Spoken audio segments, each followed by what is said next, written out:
we have a song called Hell in the Headlights, and that song is off our album Council of the Dead.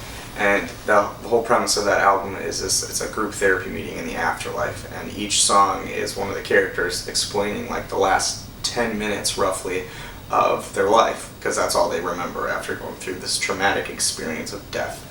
And one of them, his name's Eric, he gets in a car accident, and he wakes up in this group therapy meeting in the afterlife, and when he was in the car accident, his daughter was in the car, and she's not in the afterlife with him. So he doesn't know what happened, because obviously not every dead person is in this meeting, so he doesn't know if she's alive or if she died, or he has no clue. So, and it's really incredible with that song, because everyone else is talking about, you know, their concerns about losing their lives, and his whole concern is he doesn't even care about himself. He's just wondering, you know, where's my daughter? Is she okay?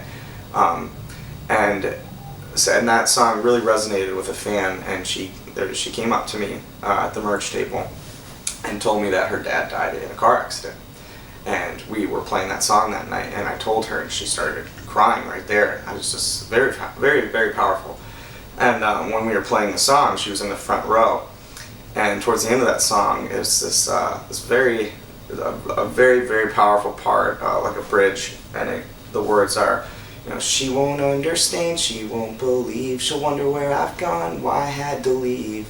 And I have a daughter myself, and that part, whenever I listen to it, always, you know, I already tear up. So when I was singing that and seeing her in the front row, she just started bawling. So I'm singing and I'm like, oh my God, I start crying too, and she just reaches her hand out, and I'm holding her hand during this whole part, singing it to her, and it was incredibly emotional, and I was just trying to sing while bawling with this girl, and we connected on a very personal, like a very intimate level, as far as, you know, a band and fan goes, and it was incredible. I wouldn't trade that moment for anything. And she's come out to other shows since then, and it's very cool. You know, I had a very bad childhood, and music was my escape. Without music, I don't know how I would have coped from the ages of 13 to 23. I would have. I don't know how I would have dealt with life. And music was my escape. I was into metal, so Guns N' Roses, Skid Row, Pantera, and that sort of helped me deal with the anger and, you know, the frustration that I had inside. Going to gigs, I've been going to gigs since I was like 11 years old, and it means everything to me. It's a long and hard story, and there's lots to it. Not all of it I'm going to be able to share in under 3 minutes, but story is when I graduated high school. At the time, I was suffering from depression, flashbacks, and night terrors, and remembering of abuse that happened to me when I was a young child. At the time, I was listening to Still Suffering by Clank, and that night, I had just gone in the room, closed the door, turned up the music real loud, you know, trying to drown out the voices in my mind that were telling me I was nothing, and that I wasn't worth it, and that I should just kill myself. And I was listening to the song Disease on repeat, over and over and over again. You know when you like a song so much that it just wears out the CD, and you have to buy another one because it starts skipping because you listen to it so much? That's how my first album of Still Suffering was. Anyway, I was listening to this song over and over again, and I was reading the booklet in the CD album. And at the beginning of the booklet, I remember there was a message from Clank, and at the end he talks about seeking help if you've ever been taken advantage of or abused.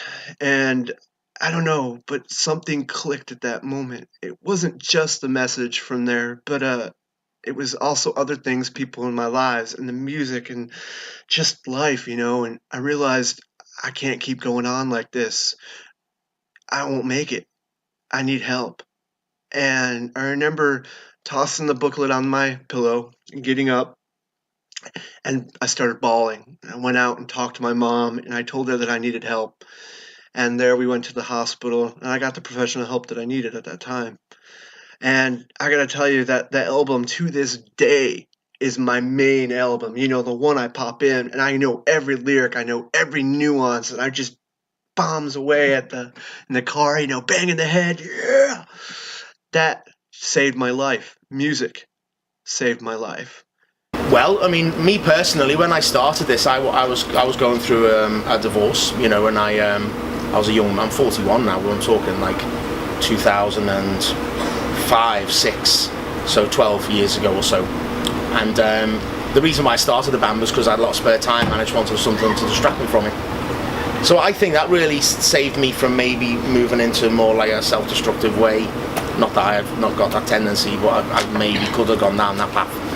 And I think it gave me focus when I needed it. But we've had people come up and say at shows where they were an important band for them for reasons similar to that, actually. I mean, I wouldn't really pick anyone out in particular, but we've had a handful of those, and it's always nice to hear. So a couple common things happen at our shows, which is like, one, just for the record, so humbling, and I'm so grateful and appreciative to even be anywhere close to this position to help anyone out ever. It's amazing. But so what we'll get a lot is someone who's trans that says, thank you so much for just acknowledging trans rights from stage. I've never heard anyone do that. I haven't been able to come out to everyone or something, you know, like they're going through this process and they're being validated by a dumb punk band, you know? And like, how cool is that? And they'll be really appreciative. And then people that hear our song Say It, where the chorus is literally say it, I was raped, and you can sing along with us in the crowd, and because we're so loud and there's a PA and I'm screaming, you can yell that from the crowd and not feel vulnerable saying it out loud. And for a lot of people, for some people come to our shows, that's the first time they've actually said it out loud. And being in a loud rock environment, it gives them the freedom to do that, and you know, there'll be tears and hugs after the show, and I'm happy to hug anyone that needs it. But that stuff really humbles me and makes me feel very, I don't even have the words, honestly. Like, I'm getting a little right now. It's a beautiful thing to be helpful to someone else in that way. I suppose, like, whenever anything bad in my life happened, I've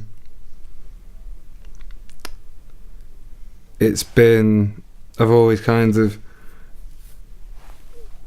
got back up and vented whatever was going on in my life, like anything bad in a band, whatever form it's been. Like, whenever I've had problems with like depression or addiction and stuff like that, I think heavy music kind of gave me the outlet to channel that, and I think I probably couldn't have done that without like the ability to project that in sometimes an aggressive way. It doesn't always have to be aggressive though. And one day we had an experience. Our singer Alea was visiting a hospital where you have coma patients, and one of the patients there was a fan of us. He knew it, and the wife of the patient and Alea played one of our songs, and the patient had his first reaction for a month, his first visible physical reaction to music. There's this guy in Iraq in particular, of course we have not been there, but they don't get music. And these are places that we would never thought, and it somehow connects us, right? Yeah, so it's this connection. Guy, he writes us because he can't get the music like we can here. And he's wanting us, so we send him some stuff. And, like, this guy's wrote us some really in-depth, like, it's just, you can tell it's changing his fucking life. He's in a country that, who knows how, the politics and government, so we already know what we know, or what we think we know, but... And it reflects right away. They don't have the resources we do. If they have a chance to show up to a show, and they bake you something, or they bring you some food, and it's like they genuinely connect with the band, and it's what we want. Yeah, it's the more we spread that message, building family, it builds the family. And it's what it is. It's all family. I mean, the people you meet on tour, the other bands, you know, it's the fans that come in, and whether they're buying merch, just want to shake your hand, they're just happy to be there. A couple guys came today that I've never met in person. They've been following us since the day the idea of this band came. You know, I was like, something he'd said. He said, day one. Yeah, day one. Yeah. He knew the day, and I was like, holy shit! Like, literally since the day we became NVIDIA's, what we're now become. But it's cool to see that interaction, and like I said, it's just a big small family. You know, at the end of the day, and it's all for the positive for me. I think it becomes like a thing when you were younger. And it's not like this weekend warrior thing where, all of a sudden you see this trend and it's this thing and I'm into it, and then, you know, a year passes and I'm not really into it. I think there's something, you listen to it and there's something here you feel about it.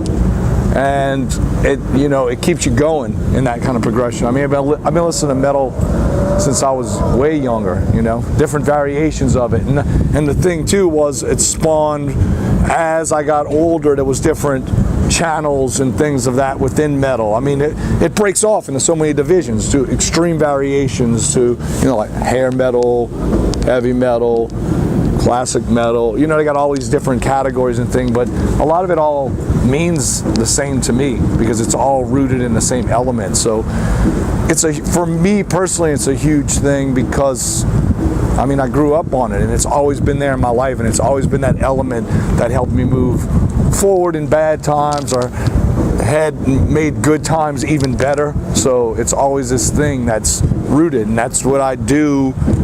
I wouldn't say for a living, you know, because there's not a lot of money in it on our angle. We're still so very new. You know, we're a year into our first record, and a lot of people have come and, you know, they've got it. They've said that this has particularly helped me, like composition, or this song helped me get through some really tough times. Like I had a friend of mine, well, you know, who's also like a fan, but I met him through music. You know, he sent me a message yesterday and he was like, your set helped me get through the day, you know, and he's like, some of the things you said really got to me and struck with me and struck a chord. So, you know, getting that happens a lot, you know. And then I've had this woman was with her husband, and, you know, she was talking about one song and she burst into tears, you know, and I get it. And that emotional connection to our music is what we poured into it. So the fact that, again, it's coming back to us, it's an incredible experience. And I want people to understand that it's not about, you know, the band, it's about the music, it's about the message. The message supersedes everything, because I think people need to hear it sometimes. They need to hear it from an outside source that you can be strong, so that they can find that strength within themselves. There's honestly not a day that goes by that we're on the road that a fan doesn't come up and say, your music has changed my life or saved my life. I was gonna commit suicide. I was a drug addict. I was this, I was that, you know, and that someone that you can help someone just by doing what you love, you know, is such it's a win-win for everybody, you know. I mean, it's therapeutic for me as well. The lyrics, it's my thoughts coming out of me that need to come out, getting rid of demons in a lot of times. But yes, it's happened. It happens almost every day, and it's a very wow. It's you know, sometimes it's a very emotional experience. I mean, a guy will be in tears, you know, this big giant tattooed guy, and man, you saved my life. So it's very, you know, I think that's a wonderful thing. So back in the day, before I was in Greystone Canyon, I worked in the music industry for many years for a multitude of companies. Started out with Sanctuary Records in London, UK. Sanctuary Records run by the infamous Iron Maiden management team of Rod Smallwood and Andy Taylor. It was while at Sanctuary Records I met my to-be wife, the lovely Rachel Cherry. Whilst at Sanctuary Records, we met and we started dating, and there was, on a particular occasion, we had gone out to lunch, and on our way back to the Sanctuary Records office, out of the door as he's coming out, we're walking in, is the one and only Mr. Robert Plant. I could sense that Rachel's holding my hand, and I feel a little squeeze, and I can sense that her jaw's dropping wide-eyed. And Robert comes out of the door, and he's coming down the stairs, and we're walking up. And Robert's like, Darren, how are you? He gives me a big hug, and Rachel's just blown away. Like, she doesn't say anything, waits till we get inside. She's like, how the hell do you know Robert Plant? So I think at the time, Sanctuary Records was working on Robert's solo album, The Mighty Rearranger. That was coming out. I'd had a couple of meetings with Robert talking about marketing and promotion for the release, and obviously we got along really well, and you know, that's that. So there you go, folks. Like, if you happen to know a member of Led Zeppelin, it really works well with the ladies. So that's what helped cement the deal for me. And yes, Rachel, all these years later, is my lovely wife, and you know, we always laugh about that occasion. And the Grim One has always said life is merely the appetizer of death, and dessert is for posers. But on my quest to attain the ultimate carnal knowledge of heavy metal madness, I've interviewed people I grew up listening to, my heroes, my inspiration, creator Gary Holt from Exodus, Abath, Entombed, and many, many, many more. And along my way of total world domination, I have been the recipient of many heavy metal hand jobs, and some of them were even from women. Shut up!